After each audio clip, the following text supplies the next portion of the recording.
IPL 2025 शुरू होने से पहले खोखली हुई एमआई, दो दिग्गज खिलाड़ी हुए आईपीएल मुकाबलों से बाहर।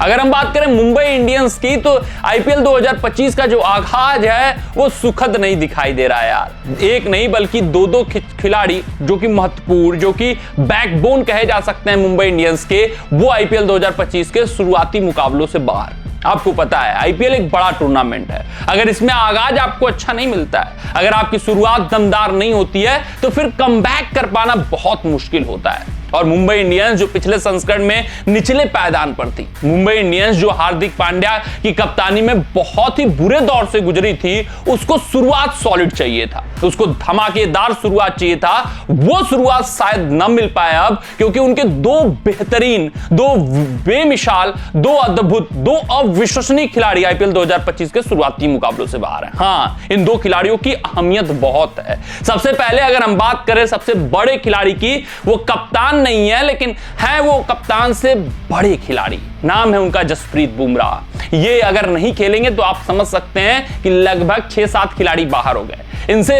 ज्यादा इंपैक्ट कोई खिलाड़ी दे नहीं पाएगा। अगर 4-5 और गेंदबाजों को भी साथ लेकर मुंबई इंडियंस आ जाए, कह दिया जाए कि चलिए 4-5 और गेंदबाज खिला लीजिए एक्स्ट्रा, वो इंपैक्ट वो भी ना दे पाएंगे, क्योंकि जसप्रीत बुमराह की अहमियत अलग है यार। जसप्रीत बुमराह शुरुआती ओवर में जो अपना कहर बर पाएंगे, पावर प्ले के ओवरों में जो इकोनॉमी रख पाएंगे, वो किसी के बस की बात नहीं है। फिर डेथ ओवर, जो सबसे कठिन कार्य होता है किसी एक गेंदबाज के लिए, खासकर T20 क्रिकेट में, वो वहां पर तो बेहतरीन गेंदबाज हैं, बेमिसाल गेंदबाज हैं, उनकी तुलना ही नहीं हो सकती किसी गेंदबाज से इस मॉडर्न डे क्रिकेट में। तो वो डेथ ओवर्स की भी समस्या बढ़ जाएगी, यानी शुरुआती ओवर्स में, पावर प्ले के ओवरों में जो सबसे कठिन कार्य होता है, फिर डेथ ओवर्स में वो उससे भी कठिन कार्य होता है। दोनों किसके कंधे पर जिम्मेदारी रहती है? जसप्रीत बुमराह के कंधे पे।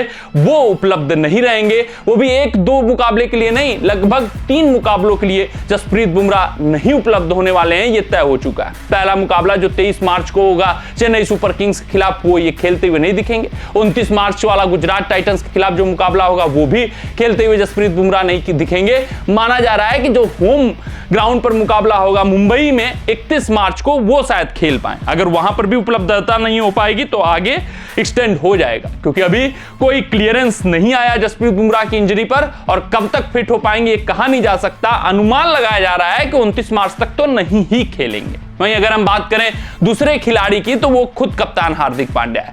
हार्दिक पांड्या की जो ये सेटबैक है वो बहुत बड़ी हम नहीं मानेंगे, क्योंकि एक ही मुकाबलों के लिए वो नहीं रहेंगे। उसके अलावा बात करें तो ऑलराउंडर से भरी हुई टीम है, कप्तान तो वहां पर कमी ही नहीं है। सूर्यकुमार यादव, रोहित शर्मा, कोई भी कमान एक मुकाबले के लिए संभाल लेगा। तो हार्दिक पांड्या जो पिछले संस्करण में स्लो ओवर रेट के कारण फंसे थे, अंतिम मुकाबले में भी स्लो ओवर रेट हो गया था, उसकी पेनाल्टी पहले मुकाबले में झेलेंगे। पहला मुकाबला हार्दिक पांड्या खेलते हुए नहीं दिखेंगे, यानी पहला मुकाबला जो चेन्नई सुपर किंग्स के लिए, एक चेन्नई सुपर किंग्स के खिलाफ बेहतरीन मुकाबला हो सकता था मुंबई इंडियंस के लिए, वो बड़ा सेटबैक के तौर पे अब जाएगा, क्योंकि दो बेहतरीन खिलाड़ी वहां पर खेलते हुए नहीं दिखेंगे। चेन्नई के लिए काम आसान हो चुका है, मुंबई के लिए पहला मुकाबला जो है वो बहुत कठिन हो चुका है। एक तो अपोनेंट चेन्नई सुपर किंग्स, ऊपर से दो महत्वपूर्ण खिलाड़ी जसप्रीत बुमराह और हार्दिक पांड्या नहीं खेलते हुए दिखेंगे। कमेंट सेक्शन में कमेंट करके बताइएगा कि आपको क्या लगता है, इन झटकों के बाद मुंबई इंडियंस क्या 3 या 4 मुकाबलों के बाद कमबैक कर पाएगी या नहीं कमबैक कर पाएगी,